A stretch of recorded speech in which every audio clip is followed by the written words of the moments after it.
Greetings, good people. Welcome to Who Knows, It's Just Life, the podcast. I'm your host, Kyle. Thank you for fitting me into your day today. On today's episode, I'm going to roll back the clock. I'm going to feature some footage from my maternal grandparents that has really not been published or anything. And it's stuff that I recorded back in the 07-08 time frame. And it was back really when I was early in my recording career, back when I was, making beats and recording rappers and singers a lot in college and whatnot.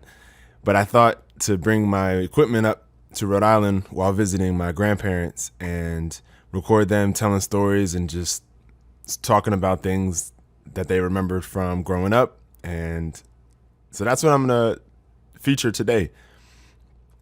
But first, I'm going to give a few updates. Last episode, I know I mentioned doing a little training for the Spartan Stadion race in Nats Park in DC. So that took place. I did it with my homeboy Nick, and it was a blast. Yeah, we ran it together. I did all the obstacles but one, the damn spear throw. It's like, who knows how to throw a spear like that? I do not, but whatever. Thankfully, though, it wasn't like a full Spartan where you have to do 30 burpees when you miss an obstacle. It was just 15, so just banged those 15 out and kept it moving. But yeah, it was a dope, race. The race was cool, and we had so much fun. We looked at the schedule to see when others were coming up. So actually, and my kid is interested in doing it too, and so there's one in Philly. So we're gonna sign up for the one in Philly in October, and hopefully we'll see how that one goes too. But that whole day was a blast. I mean, we kicked it after the race, and we just kind of hung out in Navy Yard for like several hours after that. I don't think we left Navy Yard till like 7 or something. It was his birthday coming up a few days after that, so we celebrated that. And it was just a bomb day for real. I also had a trip to San Diego for the Greenville conference with my new company, and that was awesome. It was a really good experience to kind of get out there in front of green architects, builders, designers, stuff like that. It was really a coming out party for my company, which is really tapping into the U.S. market for the first time. So really trying to hit this solar roofing business heavy. So yeah, I'm really happy, really excited to have been able to do that. There's probably other updates that I'm not thinking of, but those are a couple personal updates. So the reason I want to do this particular episode this month is because September is a huge month in my family. There's a lot of birthdays in this month, a bunch of friends too. I already mentioned Nick's. My son's birthday is at the end of the month. His birthday just passed.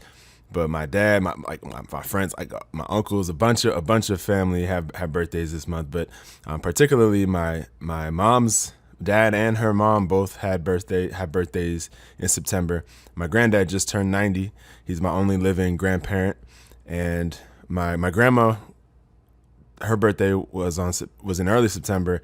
She also passed away 7 years ago, just after her birthday. This month, I guess it just felt like dedicating September's episode to them, to my maternal grandparents. And actually, September is also the month that my dad's dad passed away. So September's a heavy month. It's a big month, mostly for celebration. I mean, a lot of birthdays. It's a lot of blessings, a lot of positivity.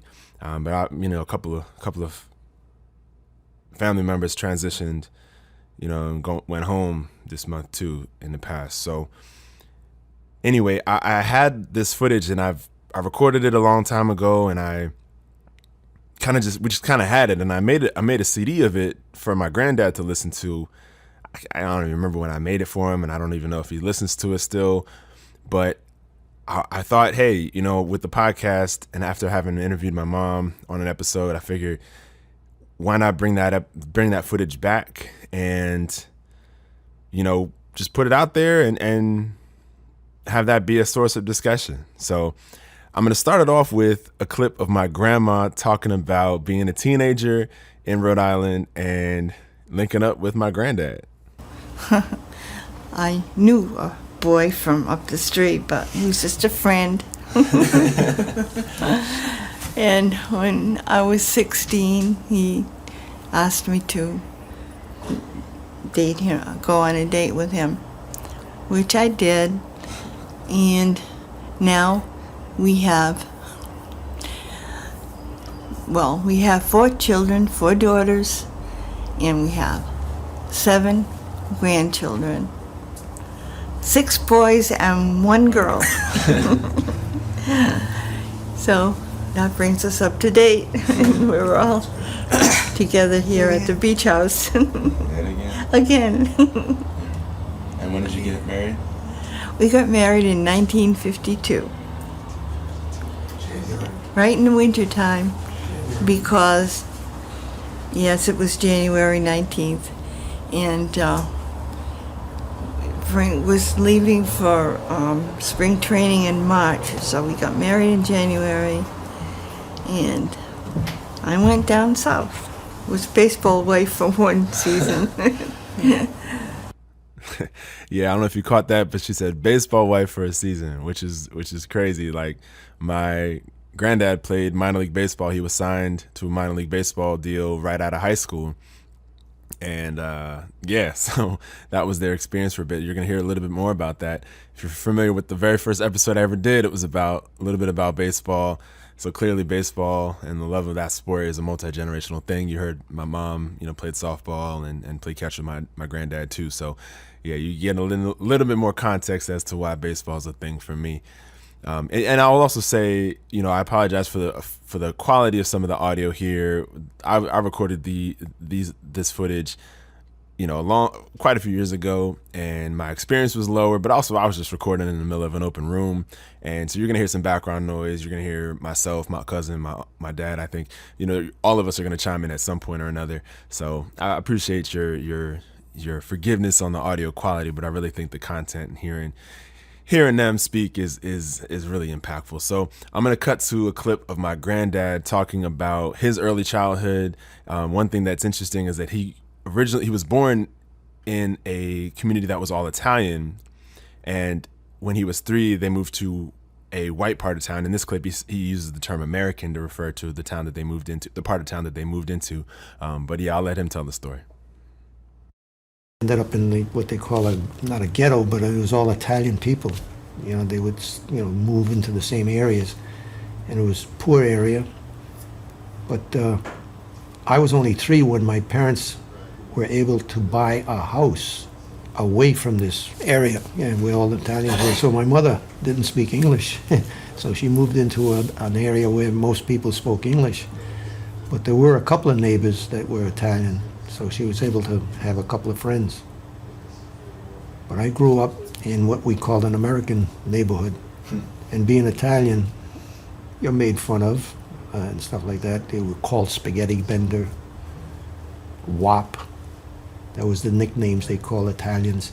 Wops meant without papers, even though my father was a citizen and I was a citizen and stuff like that. And they refer to you when they try to be mean to you. So I experienced some of that. But schooling, we were forced to go to school, did okay at school, be able to graduate high school. I played a lot of baseball, became fairly successful. I was signed professionally to play for the Cardinals, St. Louis Cardinals. What year was it? My first year playing professional ball was 1951. Played in Georgia, Florida League. So I'm definitely going to get back into the baseball stuff, but I do want to just address the notion that he felt, and certainly his mom felt, out of place moving to an American, or read white, neighborhood after having been in an Italian neighborhood for so long, which he resisted the notion that it was a ghetto, but it was definitely a poor neighborhood. Wasn't necessarily as bad as a ghetto the way you would think of it, but a poor neighborhood where all the Italians are. So I think it's interesting because he definitely experienced prejudice and ridicule and poor treatment from white kids, being the descendant of recent immigrants. And that's real, that was his experience. So that is what it is. But it's also interesting that within his lifetime, not only he, but obviously his daughters and they all became seen as white within decades, or a generation basically.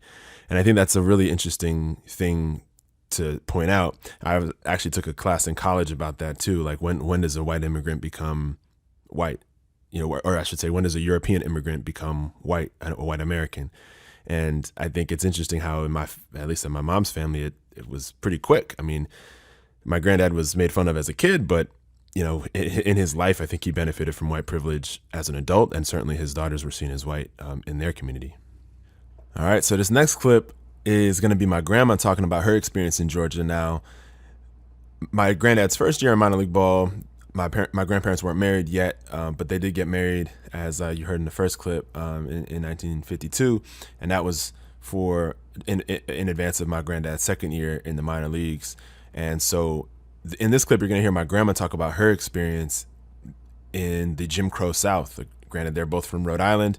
They had no experience with segregation or any of the overt prejudices and racism that was so common in the South at that time. So you're going to hear her talk about some of her experiences exposed to that for the first time. Thomasville, Georgia. Yes, I would go to the ball games with the shortstop's wife, and she had a little boy, 3 years old, and they had a nanny for the little boy, and the nanny's husband used to go to the games with us. He could go in the car with us, but when you get there, he had to sit in the bleacher section. The little boy would say, "Mommy, why can't James sit with us?" He was very upset about that. But that's the way it was in 1952. 1952, right? So that was quite a shock for me. And seeing the water fountains too, with the drinking fountains. One for blacks and one for whites. Well, they would say colored. That was rude awakening. And then the main streets, people lived right on the main road, and then the like little alleyways down off those roads where blacks lived. And some of them were shacks. It was that was unusual too to see. And Frank had warned me a little bit about what it was like, but actually seeing it personally was quite a rude awakening for me. Yeah, I've heard them talk about this before, and I'm glad I had this recorded. And in case it wasn't obvious, James was the husband of the nanny, both of whom were obviously black, and the child, the 3-year-old, was complaining as to why they couldn't sit with them in the white section of the stands. And there's just so many things to talk about there. I mean, the 3-year-old boy referred to this black man as James, first name basis type of thing. The idea that minor league, very, very low level minor league baseball shortstop, they have a nanny for their 3-year-old. It's just interesting how much this tells you about what the South was like back then in 1952, especially in small town Georgia. And even just the housing segregation. You heard my granddad interject a little bit in there about how some of the black, in the black community, some of the houses were shacks. They were really, really destitute. And so, yeah, I mean, I think we read about that in history books. We might have our own personal family stories. And this is, even from my immigrant descending white family, their perspective, seeing it, it's just another shred, another lens into that history for real. And I just appreciate that they were able to share that with me. All right, so this next clip, my granddad always used to tell this story about how he experienced hunger for the first time. And now, granted, he didn't grow up with a whole lot of money, but in an Italian family, the mortgage is going to get paid and the kids are going to be fed. Like, those are the two things the money goes towards, if nothing else. And so, and he'll tell the story about his first experience feeling hunger. Oh, yeah. Well, that's another story, yeah. Well, being the youngest in an Italian family is not the easiest thing, because you're always a child or a baby. They consider you the last one. And my parents were very concerned. I was not a big child. I was small, thin, and they were always trying to feed me more than what I would want to eat. And I never experienced hunger when I was at home. Going there to play ball, that was the first time away from home. And it's, any child goes through that experience leaving home, but mine was going to a strange state, Georgia, and actually to live in a room. We rented a room in a residential house. They would rent out rooms to the ball players, and no one there to tell you to eat, no one there to feed you. You have to go eat or do whatever you want. There was no refrigerator, nothing. So I started to feel hungry, and that was the first time. I always loved hearing that story. Low key, he described Airbnb. And granted, this was recorded like 07, 08. Like, I want to say that's before Airbnb. So the way he said the players had rooms in residential homes, that's definitely how Airbnb got its start. So that's pretty funny how that existed even then. All right, this next clip is going to be my grandma talking about her educational pursuits. You're going to get a sense for how bright her and her sister were growing up, but obviously being women at that time, not all the educational opportunities were afforded them. My sister and I both would have liked to go to college, but at that time, it was more important to get the boys educated, and we had 3 brothers coming up, so they did get to go to college, but my sister and I didn't. So. Tell me about the nuns when you found out they found Oh yes, after 2 years of still thinking I might go to college. At the end of my sophomore year, I had decided I was going to switch to what they called the commercial course, and that time business courses, so that I would be able to get a job when I graduated from high school. And my homeroom teacher thought it was a terrible waste. And she didn't speak to me the last 2 years of school when I'd meet her around the corridors or anything. She would snub me. And that shocked me, because I thought, you wouldn't expect that from a nun. But that was her personality, I guess. But I never resented the fact that I didn't get there. It was just the way things were then at that time. In fact, my parents weren't going to send us to Catholic high school because of the tuition, but having it happened to both of us that we had good marks, and our teachers thought we should go to. We had the Sisters of Mercy, and they wanted us to go to Sisters of Mercy High School, and so they got the parish to pay for our tuition. So we went tuition free to high school. So that's how that happened. Yeah, this is really interesting to me. I mean, my grandma's very gracious. I mean, she was so brilliant, so bright, read all the time.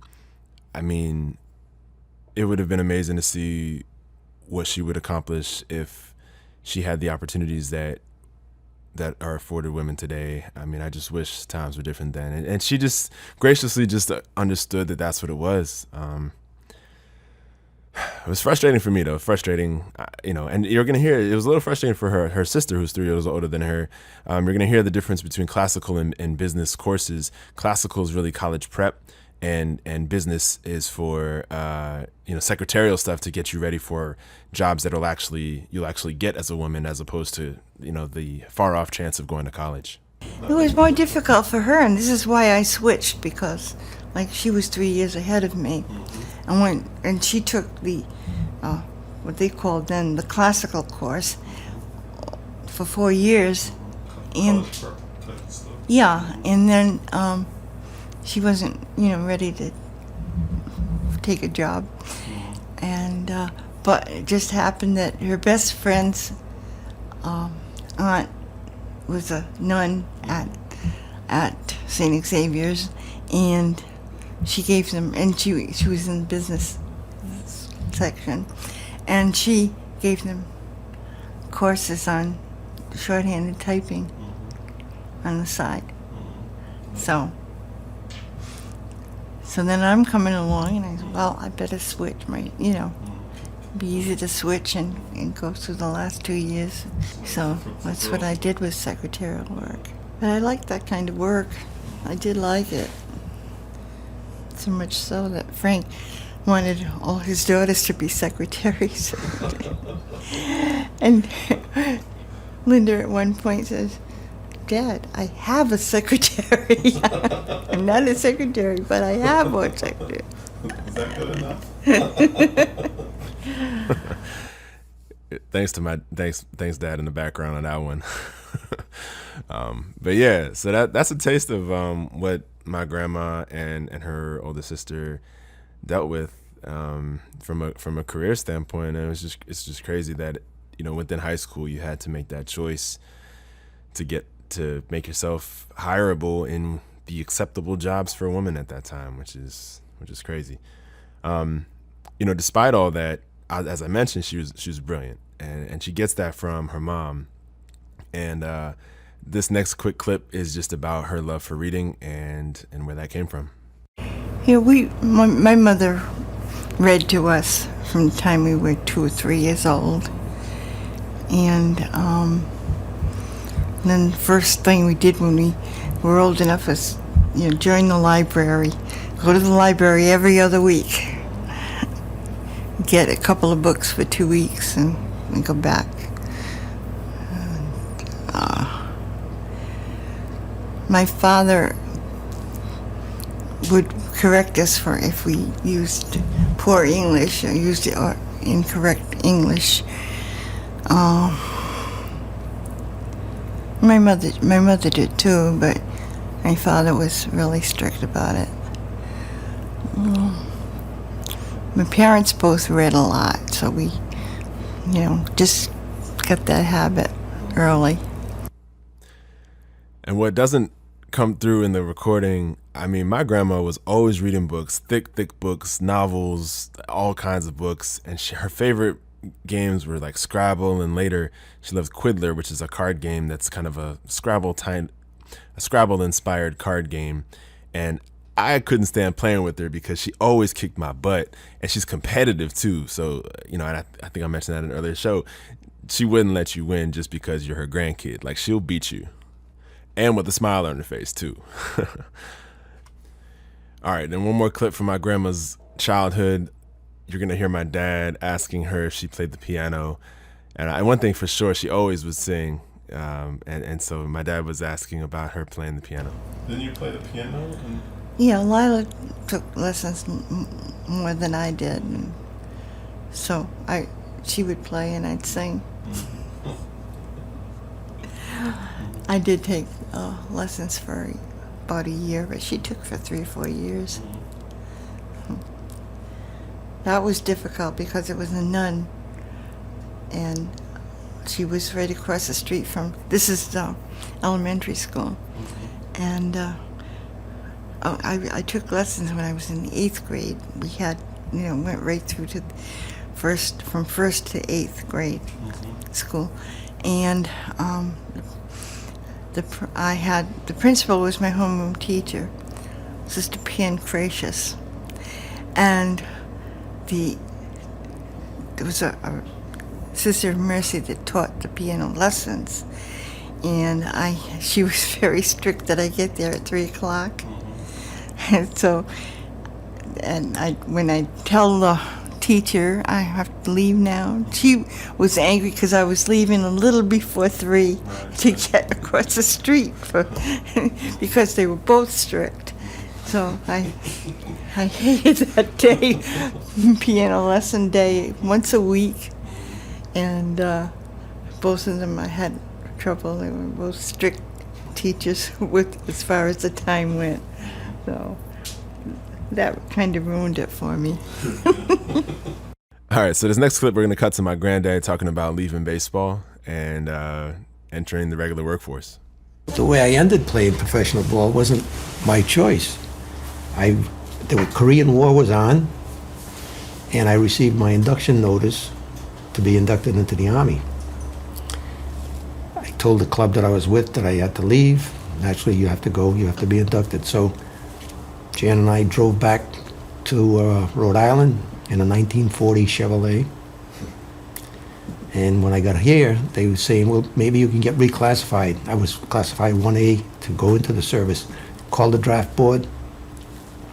The draft board said, well, if you want, you have to follow our procedures. You have to, did I say you were expecting Kathy? Did I say that? I don't know. But we were expecting our first child, Kathy. And when we came to Rhode Island, they said, the draft board said, well, if you want to apply for a reclassification, they told us the instructions we'd have to go through. So we decided to do that. We had to go to their doctors to prove that Jan was expecting.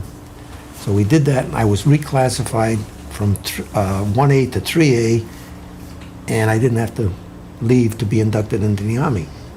That would have been July 8th, 1952 that I would have been inducted. But I didn't go back to playing ball. I stopped completely. I didn't even play pickup and nothing. I just stopped cold turkey.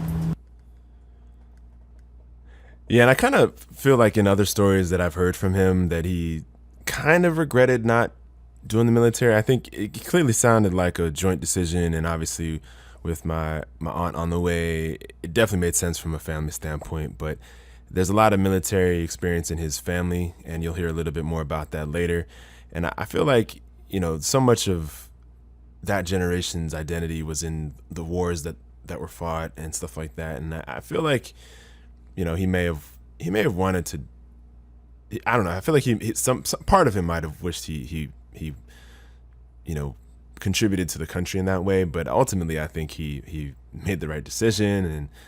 And the Korean War was a mess, and so I'm thankful that they made that decision. And and it's also crazy they just cut baseball out, like done. Like he was just completely done with baseball. And he went on to have kind of a quintessential millennial career. He had many different jobs over the remainder of his professional career. He worked as a carpenter. He worked at a insurance company. He worked at I think a car mechanic shop. He did a number of different jobs. And in this next clip, you'll talk about him getting the job he finally got, which closed out his career as an employee with the gas company at the time. But the key experience that he brought to that role was being a fully brushed salesman. So you'll hear a little bit about what that background did for him in terms of getting a job with the gas company. It was lucky for me to get a job with the utility company too. It was just by chance. I had a couple, a number of jobs, and I was looking for more different kind of work, and I saw an ad in the paper. It was a blind ad, not knowing who it was. I just wrote the letter, and it was handwritten. I didn't even type it. Sent it into the gas company, and I got a response from them for an interview for the job. I didn't know it when I answered the ad. It was for sales. Now, I had experience selling. I sold Fuller Brush,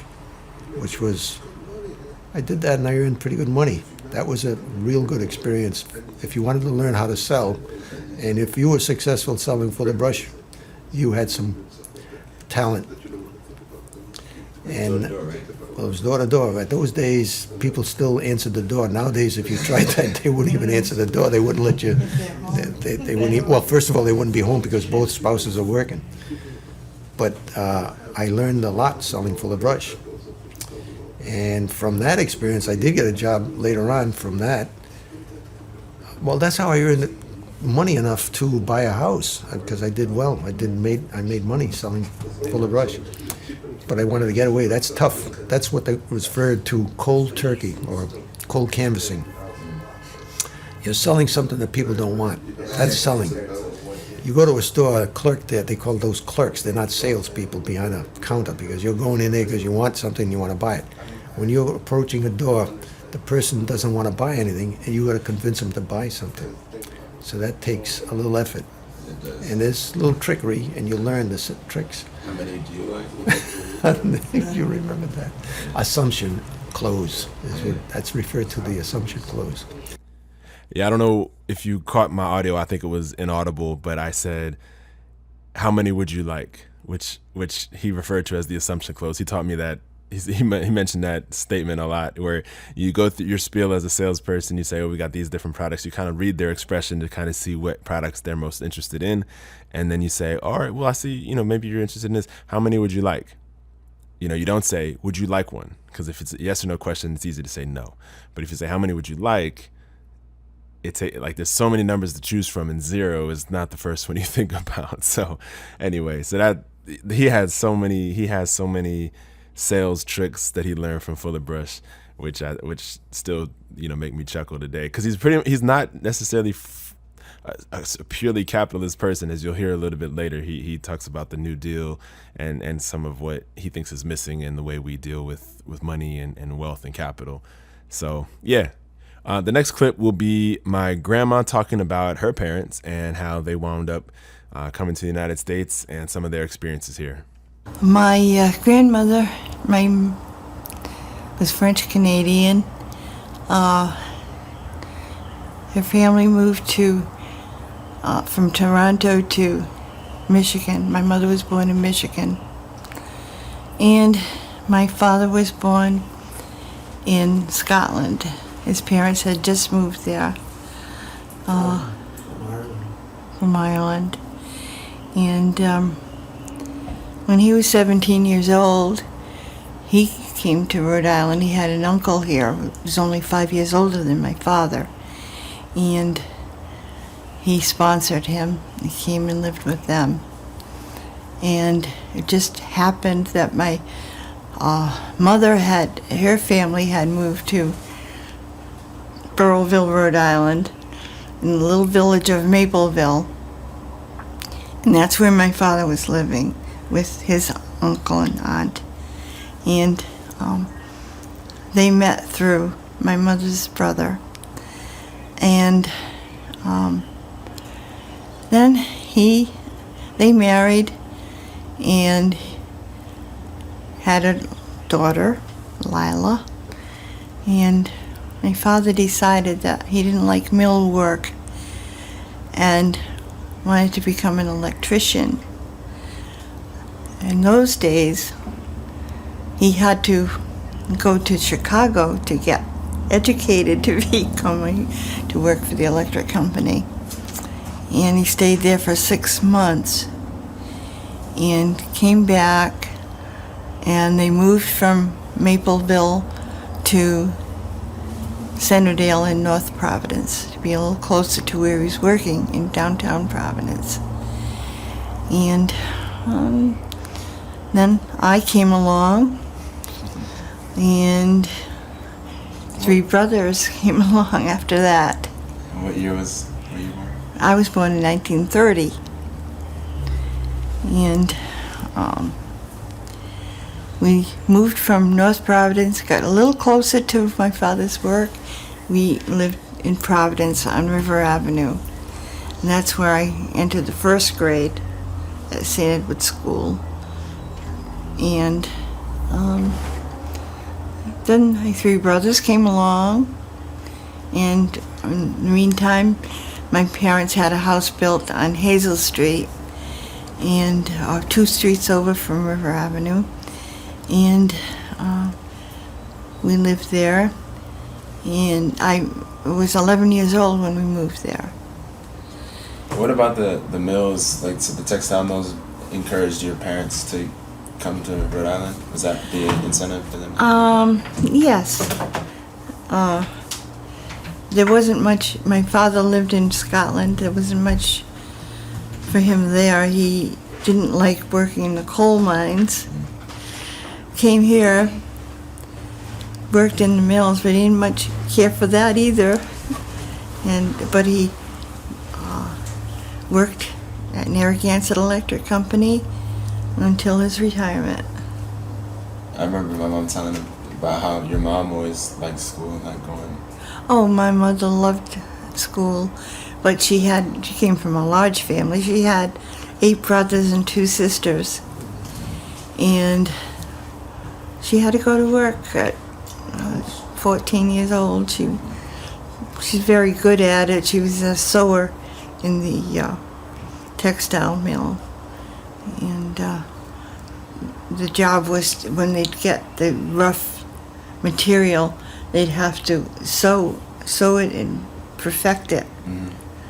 And she was very good at it. She did it on and off while we were children too. And my father was, as I said, worked in Narragansett Electric. All right, now the next clip is my granddad talking about his family coming over to the United States. And although they're coming from Italy, it's kind of a similar thing, trying to leave kind of disparate working opportunities in Italy and making that jump over to the United States. My parents lived in the middle of nowhere in the mountains of the southern part of Italy. There was no economy to speak of.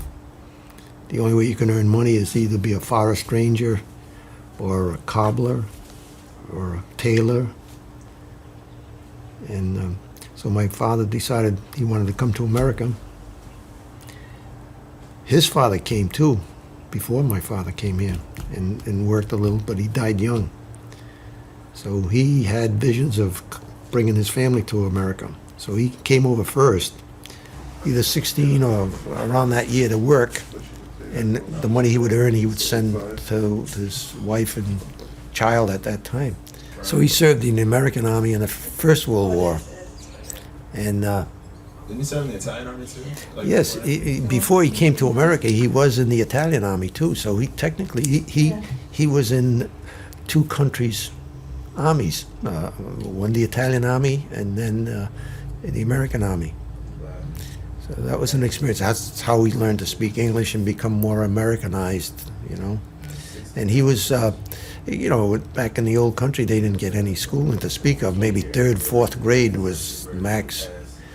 But he had a brain and intelligence, and he was ready to learn to read and write English, follow the news. He was up to date on a lot of things. Basic intelligence, if he stayed there, he would have ended up the same way. I mean, I don't know if we were born there, we would have been poor. So he had the foresight to make the move to come to America. And many people did that, and they still do that now. And there's the problem now with the immigration problem, because people are coming over that are not legal, and that's where the problem comes up. Yeah, so he said that. One thing that is interesting to hear is just the way that the immigration story is told and taught and communicated over generations and over continents, I would say. You have my granddad, who is Italian and came over, and I actually, with Ancestry.com and all that, I actually found the Ellis Island paperwork of his father coming over through Ellis Island from Italy in 1913. And so that's this whole celebrated immigration aspect of this country's history, white people coming over here, land of opportunity kind of thing.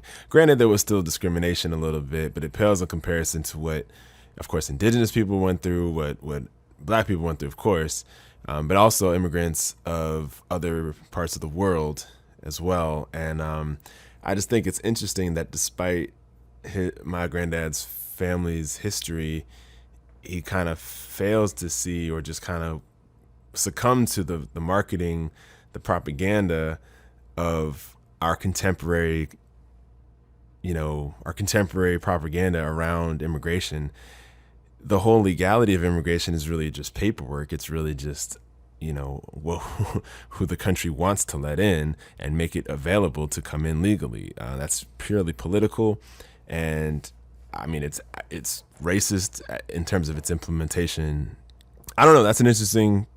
I just think it's interesting that he said that. And at the time of this recording, I was just asking them questions and letting them talk, so I didn't really interject. But I think in other conversations, I've definitely challenged them on that, and it's just been a conversation. So I don't know. This is all just real real content, real footage, and it's just interesting to hear what he thought. And as a grandchild, as a descendant of these folks, it's like, and these are people you love, it's like how do you show reverence and respect for your elders, but also challenge some of the notions and opinions that they have that might be problematic or misinformed.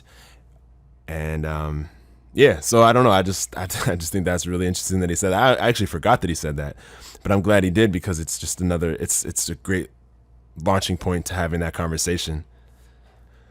All right, so the next clip is about my granddad telling about his older brother Lou, who was in the Navy and was in Pearl Harbor when it was attacked by the Japanese.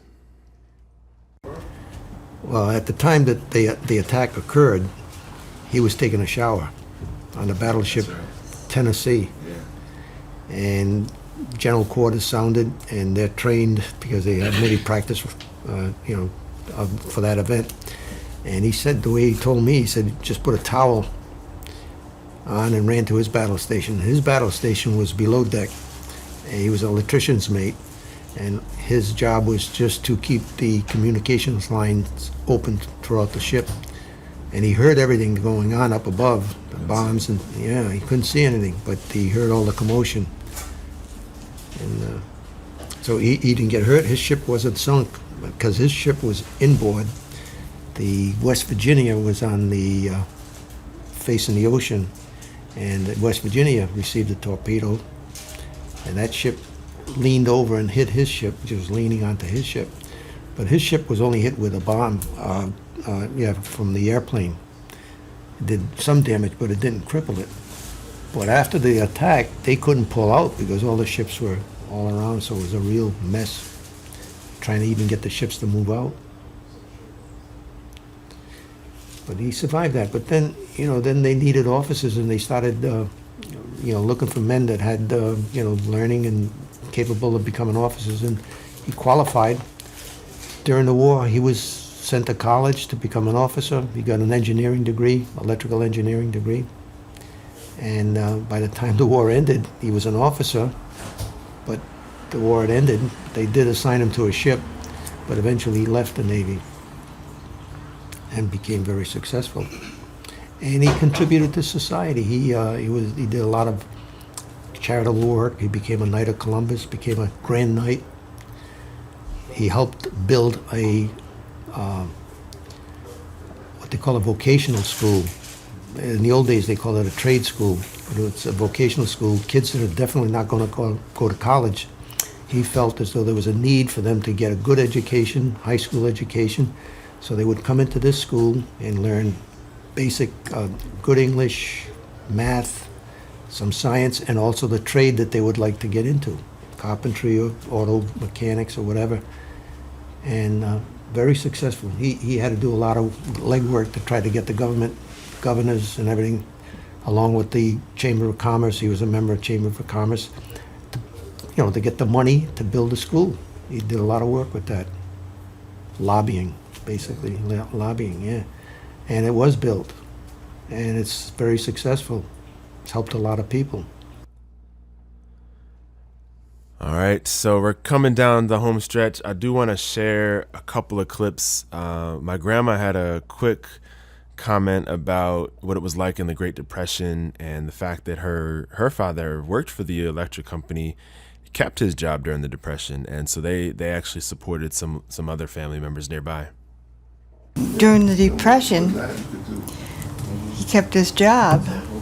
People around, my uncles that worked in textile factories weren't working, and actually my parents would bring food and up to Burrillville for my relatives.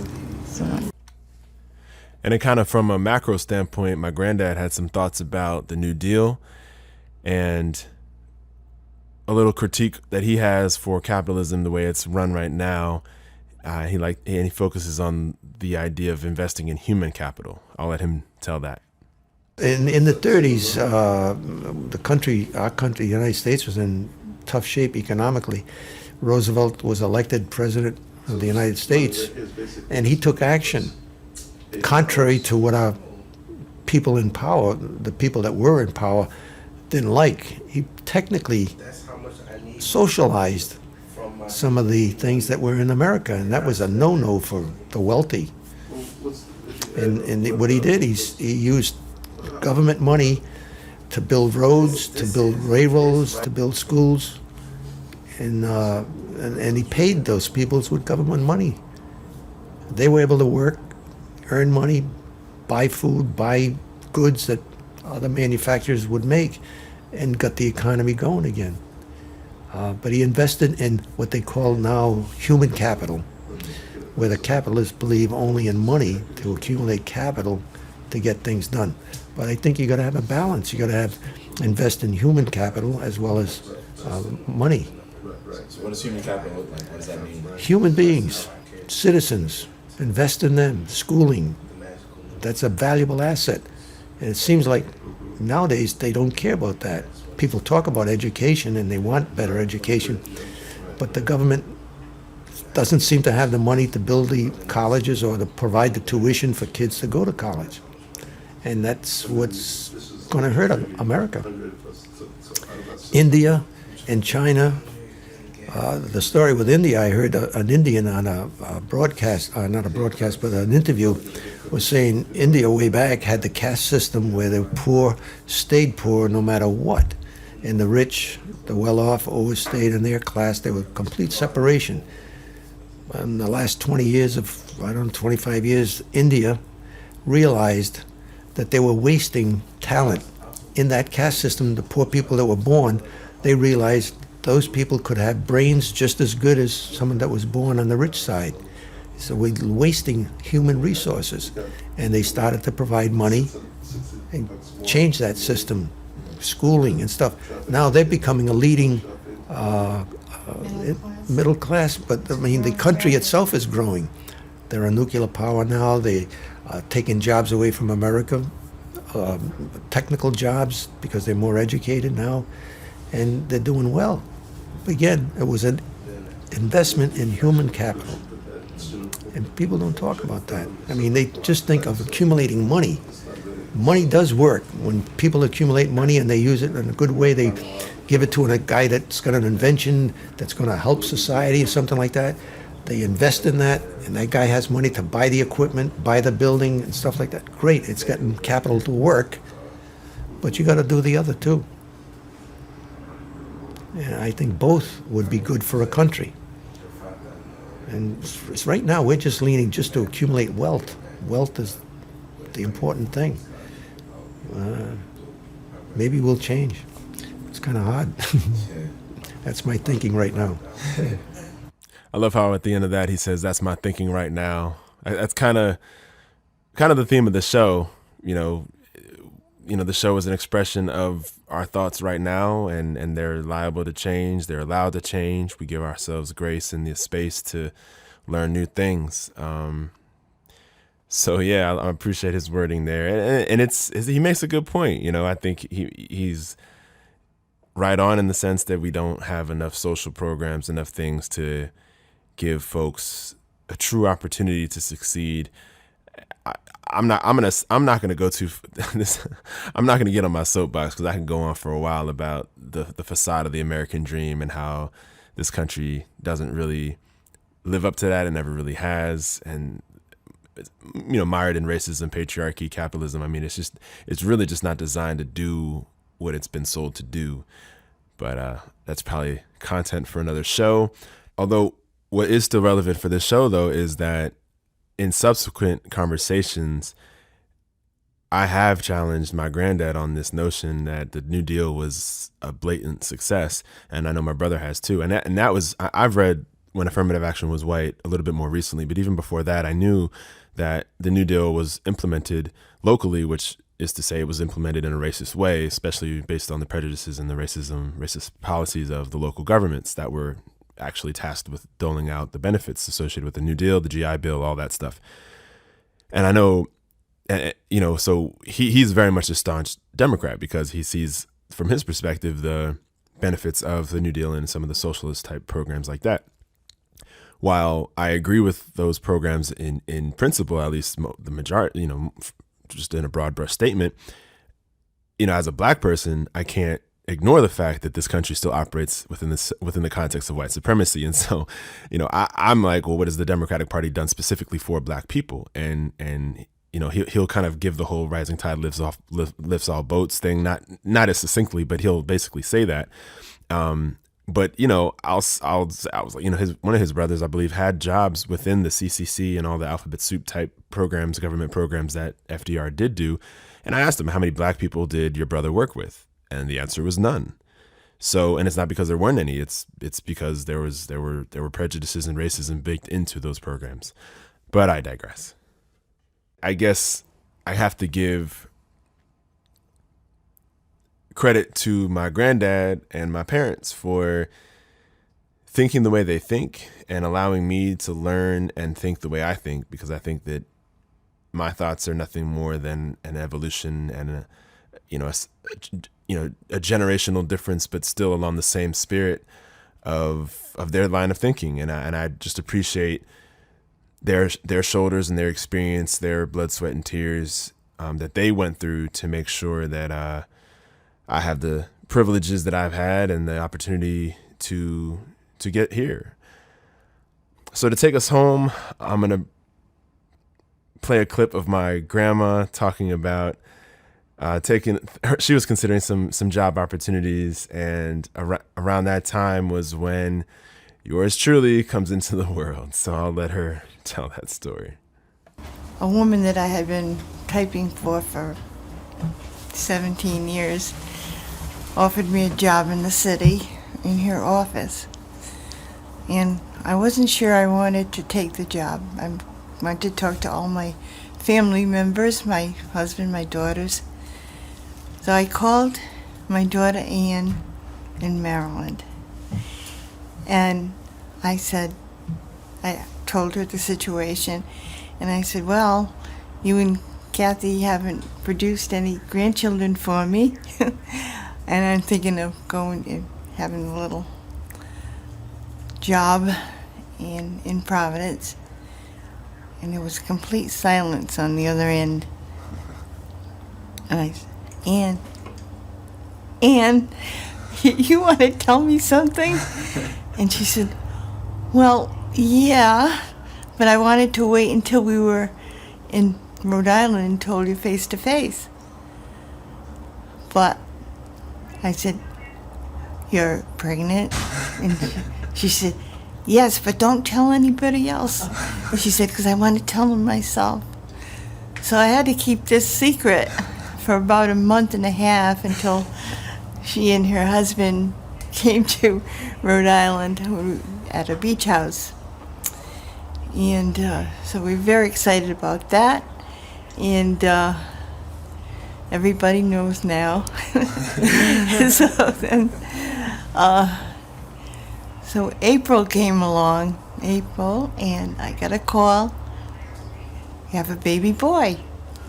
So we were so excited. I was at work and started making plans to go down to stay for a couple of weeks. And so then I got another call saying, well, he's been transferred to Washington Children's Hospital. Oh my goodness, he's having a little problem with his kidneys. And so anyway, I made arrangements, and I couldn't get an airline ticket for that soon enough. And so I said, well, we'll go by train. And my husband took me down to the train station, and we're waiting for the train. The train pulls into the station, doesn't open its doors. This is 9 o'clock in the morning. And so we couldn't get onto the train finally took off without letting passengers on. Come to find out, it was filled to capacity, and it was Patriots Day a coming up, Patriots Day weekend coming up in Boston. Everybody was going on vacation for the weekend from Boston to New York. So then we went back home to let my husband know, to let my husband notify my son-in-law that I wasn't going to be coming in when we thought I would. I tried again to get an airline ticket, still couldn't. So we went back to the station at 11:15 and boarded a train. So then I get into BWI station, and Gary's waiting for me at the station. And I said, "Oh, where do we go now?" I said, "I want to see the baby," and Ann must have been at home. And he said, "No, she's at the hospital too, with the baby." So that was the first time I saw my first grandchild. So it was Kyle, beautiful 10.5-pound baby boy. And so he stayed in the hospital for 10 days. And I only had 14 days there. And so he finally got home, and I did have a few days with them. And, well, everything worked out fine. He's a 22-year-old man now, graduated from college, and here we are in August 2008 at a beach house again.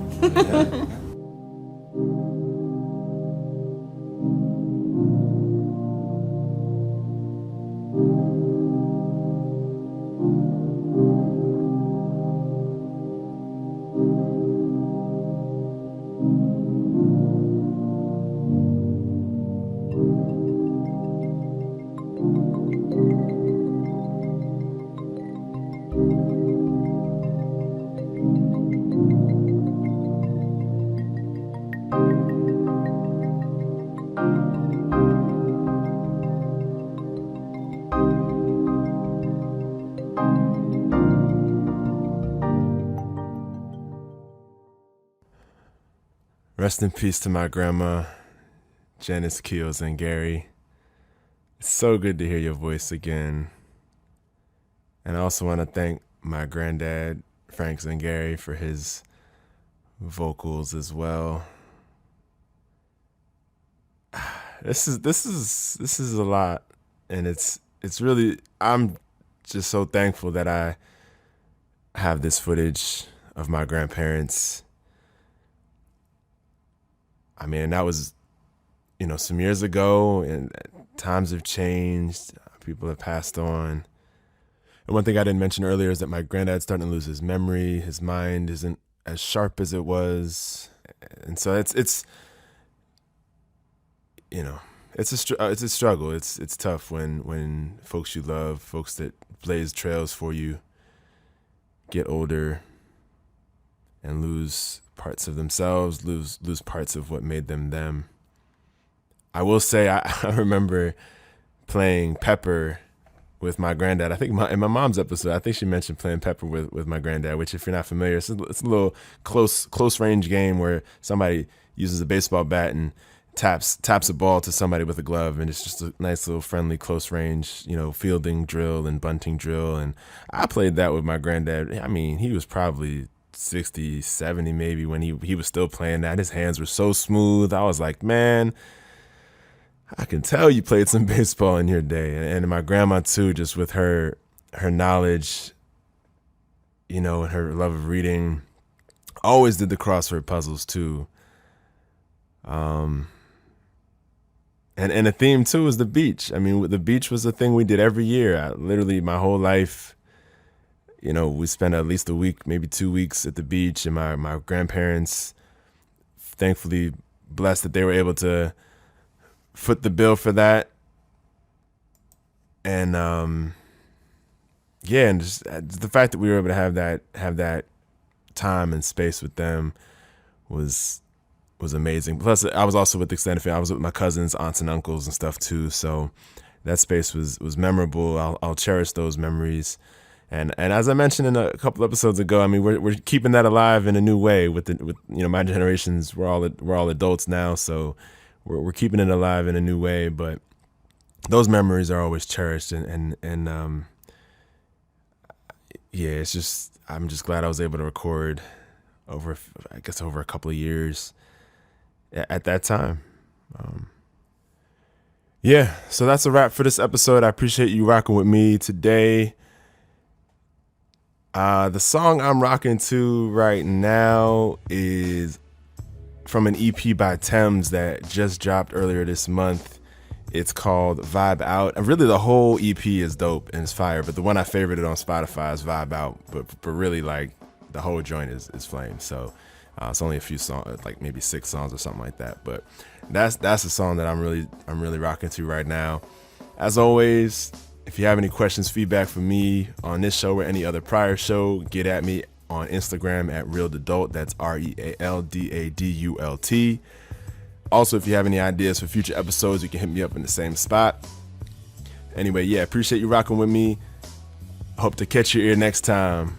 Until then, be safe, be well, peace.